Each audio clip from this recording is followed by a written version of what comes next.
Le Cameroun poursuit la lutte contre le coronavirus au Cameroun et au soir du 21 mai, selon les derniers chiffres publiés par le ministre de la Santé, Madaouda Malachi, plus de 29 000 doses de vaccins Sinopharm et plus de 20 000 doses de vaccins AstraZeneca ont déjà été administrées au sein de la population. Et dans cette crise sanitaire, plusieurs corps de métier se sont prononcés sur la question. Malheureusement ou heureusement, on n'a pas beaucoup vu les vétérinaires. Pourtant, l'animal est pointé du doigt. Et ce soir, nous avons la chance d'accueillir le président de l'Ordre national des vétérinaires du Cameroun, qui est l'invité de la semaine, Dr Antoine Choubia. Bonsoir. Bonsoir, madame. C'est un plaisir de vous avoir comme l'invité de la semaine. Je vous en prie. Alors, première question, il y a un rapport qui est sorti il y a quelques jours où on parle des animaux contaminés au Covid-19, surtout à Hong Kong, en Chine. C'est effectivement cela.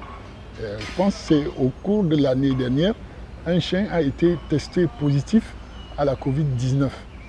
Il s'est avéré que son maître était malade et l'a probablement contaminé. Au Texas également, il y a eu 2 cas d'animaux contaminés, un chien et un chat, contaminés par un variant du virus original.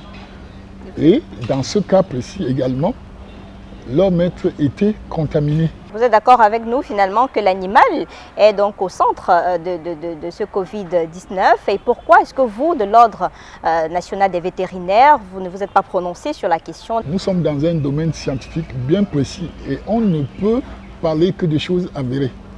L'OMS a envoyé des experts en Chine qui sont revenus. Cette thèse n'a pas été accréditée. Donc nous, en tant que vétérinaires, on ne peut pas considérer que l'animal, pour le moment, disons, à l'état actuel de nos connaissances, transmet le virus à l'homme. Non. Mais les cas de Hong Kong et du Texas prouvent que l'homme peut contaminer son animal de compagnie. Et non l'inverse, c'est-à-dire que selon vous, c'est l'homme qui peut contaminer et pas l'inverse. Oui, pour le moment. Voilà. Et pourquoi est-ce qu'on ne vous a pas entendu parler? Parce qu'aujourd'hui, on a vu beaucoup de Camerounais qui vivent avec des animaux de compagnie et la contamination peut se passer du père à l'animal, porté par l'enfant, etc.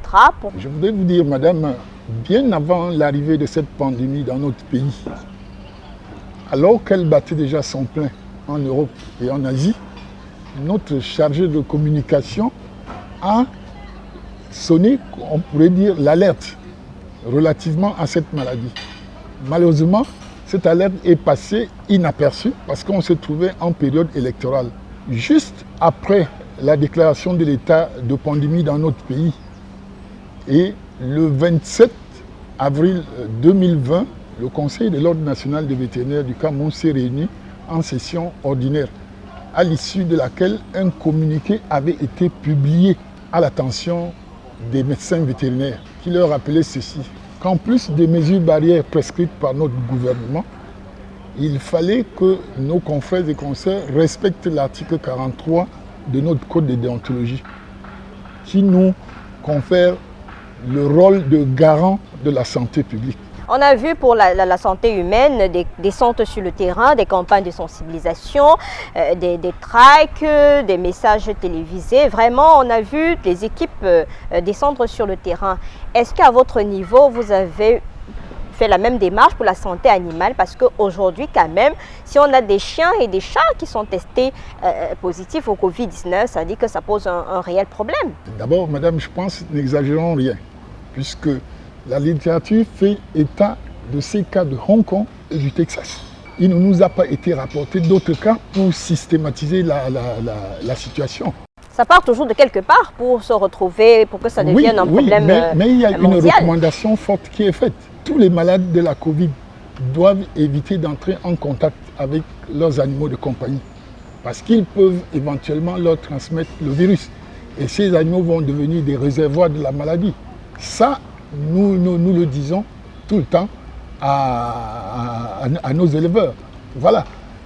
Je dis, ne systématisons pas les cas qu'on a vus à Hong Kong et au Texas. S'il y avait beaucoup d'autres cas, certainement qu'on les aurait publiés. Non, mais docteur, ce que vous dites, ce n'est pas de la stigmatisation, c'est que aujourd'hui le monde est face à une crise sanitaire parce qu'il y a eu toujours un point de départ. Maintenant, s'il faut prévenir, il faudrait des actions fortes. Il ne faudrait pas attendre que le cas se retrouve sous nos pieds pour pouvoir se mobiliser, pour pouvoir expliquer d'abord comment est-ce qu'on en arrive là, que les chiens et les chats soient contaminés, parce que demain ça peut être le cas au Cameroun, ça peut se généraliser au regard de l'amour que les êtres humains ont aujourd'hui pour des animaux de compagnie, des animaux domestiques. C'est vrai, vous avez raison, on peut toujours mieux faire. Hein. Dans le cas de cette communication, on aurait pu encore mieux faire, mais je vous dis systématiquement, nous rassurons nos éleveurs de ce que les animaux de compagnie, les animaux de rente, pour le moment, en l'état actuel de nos connaissances, ne transmettent pas ce virus. Parce que d'abord, ils ne sont pas sensibles au virus qui est responsable de la Covid-19, c'est-à-dire le virus SARS-CoV-2. Parce que la famille des coronavirus est très vaste. Et il y a beaucoup de types. Et le type qui transmet la Covid n'infecte pas les Quand on vous écoute parler, ça veut dire que toutes les thèses qui ont été présentées à l'opinion publique, chauve-souris, pangolin, serpent, singe, au point où à un moment on a vraiment eu peur de se retourner vers ces animaux-là, ce sont des thèses juste, ça relève de l'imaginaire. Non, je les considère comme des hypothèses. Moi, je vous dis, nous sommes dans un domaine... scientifique, vous avez dit scientifique, justement. D'accord, mais je vous dis, ce sont des hypothèses de recherche. Jusqu'à présent, pour le moment, il n'y a pas encore de cas d'infection avérés de l'homme à travers ces animaux que vous citez. Ils peuvent bien être des réservoirs, comme cette fameuse chauve-souris qui est indexée chez nous. Il y a eu des mesures qui ont été prises par le gouvernement dans la lutte contre le Covid-19 au Cameroun. Comment est-ce que vous appréciez cela? Est-ce qu'à un moment, vous n'avez pas pensé que le secteur, le domaine des vétérinaires a été un peu lésé dans ces mesures gouvernementales? Il fallait penser à la santé animale et à la santé humaine parce que c'est un monde global. Globalement, la profession dans toute son entièreté, n'est-ce pas, est d'accord avec les mesures prises par notre gouvernement, d'autant plus qu'elles sont en cohérence avec celles prescrites par l'Organisation mondiale de la santé. Bien entendu, il y a un bémol en ce qui nous concerne, le suivi de l'application des mesures barrières. Là, je viens de traverser toute la ville, là. Il y a très peu de gens qui portent des masques. Or, si nous voulons combattre les coronavirus, il faut bien le savoir, nous, en médecine vétérinaire, on applique les vaccinations et puis les mesures de biosécurité. Les mesures de biosécurité, c'est quoi? Ce sont les mesures barrières. Voilà. Nous, en réalité, nous n'avons pas beaucoup d'inquiétude aujourd'hui en ce qui concerne la contamination des humains à partir de ces animaux de compagnie ou de rente. Mais aujourd'hui, on a plusieurs variants, donc peut-être après ce plateau, quelque chose peut se passer, puisque des variants sortent de n'importe où et avec des spécificités que personne ne maîtrise. Donc ça peut évoluer entre-temps. Oui, j'étais en train de vous dire, les coronavirus aviaires n'affectent que les volailles. Ils créent chez eux des infections, des bronchites infectieuses et autres maladies respiratoires. Les coronavirus chez les porcins provoquent des diarrhées, des gastro-entérites. Bon, voilà, ça, nous le savons. Chaque animal est affecté par des coronavirus spécifiques. Et nous le disons, il peut même y avoir des variants du SARS-CoV-2 qui provoquent la Covid-19. Mais, comme pour l'instant, c'est-à-dire en l'état actuel de nos connaissances, les animaux de rente ou de compagnie ne peuvent pas être affectés par ces maladies, mais nous en tenons à cela. Il n'y a aucune raison de créer une psychose inutilement. Et aujourd'hui, au regard des nouvelles qui arrivent de partout, est-ce qu'il y a des mesures particulières prises par les professionnels de la santé animale? Les mesures particulières en ce qui nous concerne, notamment pour les cliniciens, c'est-à-dire ceux qui travaillent au quotidien avec les animaux, et les inspecteurs des denrées d'origine animale et halieutique, nous leur disons simplement de prendre garde, d'appliquer scrupuleusement les mesures barrières qui ont été édictées par le gouvernement. ils doivent se protéger, ils doivent protéger leurs auxiliaires, ils doivent protéger les animaux et même leurs clients. Et les vaccins, aujourd'hui, les êtres humains procèdent par le vaccin. Est-ce que dans vos recherches, est-ce qu'il y a une possibilité que demain aussi on puisse faire vacciner les animaux de compagnie, les animaux domestiques? Nous vaccinons contre la bronchite infectieuse. Toutes les bandes de pondeuses sont vaccinées contre la bronchite infectieuse. Et la bronchite, elle est provoquée par un virus, par un coronavirus. Voilà, c'est-à-dire chez nous, c'est fréquent. Bon, voilà, que ce soit chez les porcs, que ce soit chez les félins, il existe des vaccins pour les protéger contre ces différentes infections.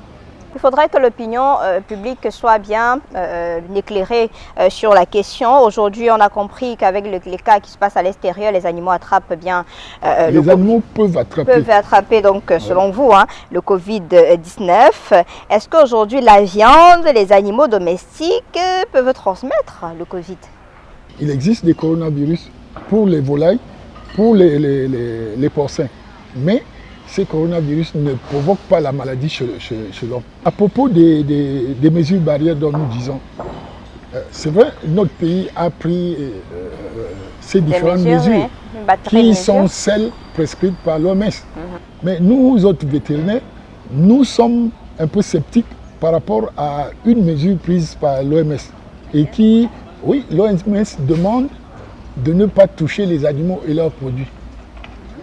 Nous disons que c'est quand même excessif, dans la mesure où la conséquence c'est quoi?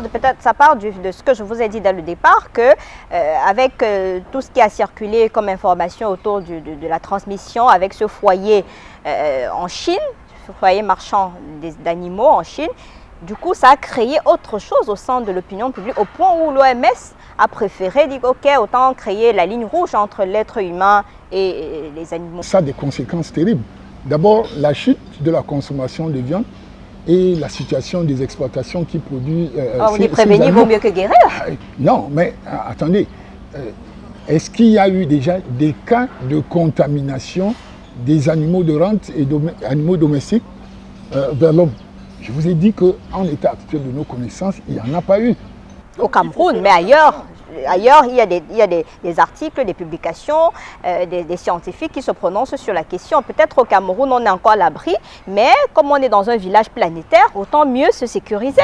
Nous ne parlons pas seulement du Cameroun, nous parlons dans le monde. Ça veut dire que vous battez en brèche les articles et les publications qui font état de ce que l'animal est considéré vraiment dans cette crise comme un élément fondamental qu'il faut surveiller de très près et de prendre des mesures drastiques qu'il faut. Non, je n'ai pas dit ça. L'animal peut être un réservoir. Oui. Voilà. Si un animal est considéré comme réservoir de la maladie, on doit tout faire pour ne pas rentrer en contact avec cet animal. D'où cette batterie de mesures, y compris cette rupture avec l'animal. Mais madame, je vous dis, il n'a pas été prouvé que les volailles sont des réservoirs du SARS-CoV-2, encore moins les porcins. Je vous dis, ils ont leur type de coronavirus. Mais les hommes ne sont pas sensibles. Docteur, est-ce qu'on doit négliger ce type de coronavirus? À partir de recherches scientifiques, que les coronavirus aviaires, par exemple, ne provoquent pas de maladie chez l'homme. Il en est de même pour les coronavirus porcins. Mais c'est des coronavirus qui sont spécifiques à ces animaux. Comme je vous ai dit, le coronavirus spécifique à l'homme, c'est le SARS-CoV-2. Et il faudrait que ces animaux développent ou puissent être contaminés par ces virus pour pouvoir éventuellement les transmettre à l'homme. Or, ce n'est pas le cas pour l'instant. Vous savez, c'est un problème de communication. Vous dites pour l'instant, ça veut dire que demain les choses peuvent changer ou juste après cette émission les choses peuvent changer? Je ne dis pas le contraire, voilà. Mais justement, il faut faire attention quand on communique. Parce que ici, je vous dis, les conséquences sont terribles chez nous. Toutes ces exploitations, la chute de la consommation de viande, les exploitations qui sont mises en place, elles sont totalement détruites et pour des faits qui ne sont pas avérés. Nous mettons la vie des gens en avant, certes, mais il faut communiquer avec précision sur des choses qui sont réelles. On va vous répondre que c'est l'économie nationale qui est à terre. avec cette asphyxie généralisée. Donc, tout le monde souffre de cette crise sanitaire. Nous sommes d'accord. Nous disons simplement qu'il faut communiquer avec exactitude. Vous aurez proposé donc quoi? On n'a pas besoin de dire ce qui n'existe pas. Déjà, dire que l'on prenne des dispositions pour appliquer les mesures barrières, c'est déjà bien. C'est-à-dire, ensuite, on a dit, si vous entrez en contact avec un animal, après vous vous lavez les mains. C'est une mesure qui relève du bon sens. Parce qu'au-delà même du coronavirus, si vous vous lavez les mains régulièrement, vous pouvez vous protéger contre d'autres virus. Mais est-ce que sur ce point précis des batteries de mesures, vous avez saisi les pouvoirs publics, puisque c'était le Premier ministre, pour dire que non, ce point-là, nous émettons des réserves, voici ce que nous proposons pour que ça soit généralisé? Ce n'est pas le Premier ministre qui a proposé cette mesure, je dis bien c'est une mesure additive. L'OMS de façon générale, et nous, les pays, suivent la politique de l'OMS qui est l'Organisation mondiale de la santé. Aujourd'hui, il faudrait exactement que vous fassiez au moins une précision, comme vous le dites. Parce que si vous laissez prospérer cette mesure-là sans émettre des réserves ou bien faire des précisions en tant que le président de l'Ordre national des vétérinaires, ça pose un problème. Ce n'est pas seulement aujourd'hui, mais c'est une opportunité aujourd'hui. C'est-à-dire, je pense que quand cette émission passera, beaucoup de gens comprendront qu'ils n'ont pas de raison de se méfier, notamment les éleveurs. Nous parlons ici des éleveurs, parce que c'était pour leur permettre de continuer à vaquer sereinement à leurs occupations. Et bien entendu, en continuant à appliquer les mesures barrières. Ils ont été en contact avec les animaux, ils les ont touchés, ils se lavent les mains après leur travail. C'est déjà largement suffisant. Mais est-ce que c'est ça qui peut expliquer donc finalement la mort de ces secteurs d'activité? Il y a une conjonction des faits. Vous savez, en 2016, notre pays a connu une épizootie de grippe aviaire. Toutes nos exploitations ont été pratiquement détruites. Ces exploitations étaient en train de remettre à flot les différentes bandes dans les exploitations, qu'en 2019, la grippe aviaire est apparue dans certains pays européens où on se ravitaillait en poussins d'un jour parentaux en œufs à couver. Ce qui a emmené le ministre de l'Élevage, des Pêches et des Industries animales à suspendre les importations de ces produits. Comme si cela ne suffisait pas, la Covid est arrivée en 2000 pour exacerber une situation déjà suffisamment critique. Et c'est tout ça qui explique aujourd'hui que la filière est complètement à terre, comme on dit. Et maintenant, les mesures barrières qui ont été prescrites, notamment la fermeture des bars, des boîtes de nuit, des restaurants, tout ça a contribué encore à faire chuter la consommation de ces produits. Ben, les volailles qui étaient dans les exploitations ont été bradées à la limite. Et sans compter que le chiffre d'affaires des éleveurs et les vétérinaires qui vivent des prestations de services et même de la vente des intrants, vous voyez, c'est tout ce cocktail-là qui nous a amenés dans cette situation. Mais ce virus nous cause vraiment d'énormes préjudices. Mais comment vous vivez dans cette expérience-là, avec toutes ces crises-là? Vous avez parlé de la grippe aviaire, aujourd'hui on a le Covid-19, avec le volet, les gens se penchent plus sur le volet humanitaire, mais pourtant il y a un vaste domaine qui est pratiquement oublié. Comment est-ce que vous vivez cette expérience-là? C'est une expérience traumatisante, mais il faut qu'on se fasse une idée. On doit désormais vivre avec cela, parce que après la Covid-19, probablement il y aura d'autres épisodes aussi. Je ne veux pas jouer à leurs de mauvais augure, mais c'est ça. À partir du moment où nous détruisons notre environnement, les animaux entrent en contact avec les humains. Il faut s'attendre à des développements de nouvelles maladies. Maintenant, ce qu'il faut faire, c'est que dès qu'il y a des vaccins, il faut les prendre, il faut les utiliser et continuer d'appliquer les mesures de biosécurité, c'est-à-dire pour les humains, les mesures barrières. Vous avez déjà parlé de l'impact de ce Covid-19 sur la filière animale, un bilan vraiment catastrophique au regard de tout ce qui se passe. Aujourd'hui, les poulets sont rares, sont chers, les poulets sont introuvables. Finalement, que se passe-t-il? Est-ce qu'il y a un lien entre Covid-19 et grippe aviaire? D'abord, nous avons vécu une épidémie de grippe aviaire en 2006 et 10 ans plus tard, rebelote. À peine on était en train de se remettre, comme je disais, des épizooties de grippe aviaire, voilà, se déclenchent en Europe. On arrête tout le processus de reconstitution des cheptels. Et puis maintenant, la Covid-19 vient achever les choses. Voilà tout le cocktail qui a amené à cette situation. C'est normal donc que les poussins d'un jour soient là, parce qu'on ne peut pas importer ça parce que les frontières sont fermées. Et même là où on importait, il y a de temps à autre, ou même présentement, des épizooties de grippe aviaire.